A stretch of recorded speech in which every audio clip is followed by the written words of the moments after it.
आज यूं ही बैठे बैठे आंखें भर आई है। कहीं से माँ की याद दिल को छूने चली आई है। माँ, जो तुमसे सीखा उसमें प्रमुख है सच्चाई और स्वाभिमान। जितना है उसमें खुश रहना और दिखावों से दूर रहना। उम्र के इस पड़ाव पर अब समझ आ रहा है कि तब तुम हमें किसी चीज़ के लिए क्यों रोकती थी, क्यों टोकती थी।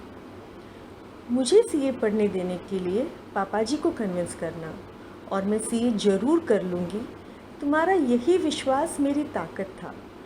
जब तुम रोज़ सुबह भगवान का पाठ करती थी तो हमें सबको पता था कि अब हमारे लिए कुछ भी असंभव नहीं, क्योंकि तुम्हारा तो भगवान से डायरेक्ट कनेक्शन था।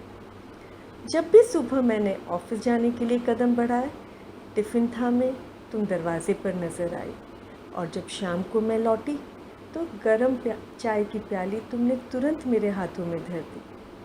रिश्तेदारों के यहाँ जब शादियों में मैं पूरा पूरा दिन सभी को मेहंदी लगाकर घर पहुँची, तुम्ही ने मेरी थकी पीठ पर हाथ फेरा और पूछा, थोड़ी बाम लगा दो।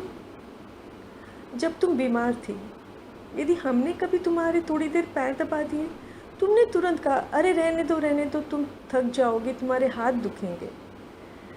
जब कभी हमारे फ्रेंड्स घर आए, तुमने सबका हंसकर स्वागत किया।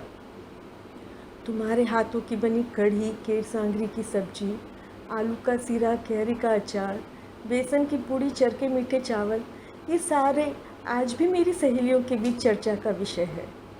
ज़िंदगी का सबसे बड़ा अफसोस है कि तुम्हारे रहते हुए मैंने कभी इन चीज़ों को सीखने की कोशिश ही नहीं की। क्या सीरत, क्या सूरत, माँ ममता की मूरत थी। पाँव छुए और काम बने, माँ एक मुहूर्त थी। पूरी परिवार के सुख दुख में एक अहम ज़रूरत थी।